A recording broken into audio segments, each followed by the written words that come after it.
আলবেনিয়ার উত্তরের এক প্রান্তিক অঞ্চল স্কোড্রা, সেই শহরে বেড়ে উঠেছেন মারিয়ানা কোচিকো। বর্তমানে দেশটির সর্বকনিষ্ঠ পার্লামেন্ট মেম্বার তিনি। নৈসর্গিক পরিবেশে মারিয়ানার বেড়ে ওঠা। 12 বছর বয়সে ট্যুরিস্ট গাইড হিসেবে পারিবারিক পর্যটন ব্যবসায় যুক্ত হন তিনি। তারপর নতুন কিছু করার প্রত্যয়ে রাজনীতির মাঠে আসা।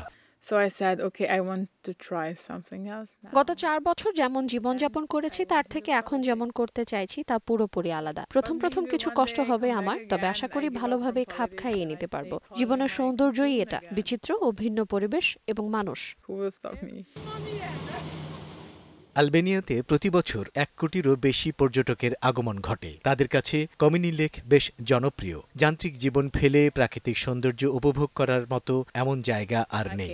We are lacking luxury, we are lacking. আমাদের আভিজাত্য নেই, এক হিসেবে নেই আরামও। ইন্টারনেট বা ওয়াইফাই থাকার তো প্রশ্নই আসে না। মজার ব্যাপার, এই কারণেই এখানে লেগে থাকে পর্যটকদের ভিড়, কারণ তারা প্রকৃতির সান্নিধ্য চায়, একদম নেটওয়ার্কের বাইরে থাকতে চায়, সেই সঙ্গে চায় স্থানীয় কিছু খাবারের স্বাদ নিতে। Some nice local food. গ্রাম্য জীবনকে পেছনে ফেলে খুব শিগগির শহুরে জীবনে পা দিতে চলেছেন মারিয়ানা। 12 তারিখ শুরু হচ্ছে পার্লামেন্টের অধিবেশন, তাই শৈশবের স্মৃতি রোমন্থন করে নিচ্ছেন শেষবারের মতো। Balance between মুস্তাকিম স্বাধীন, সময় সংবাদ।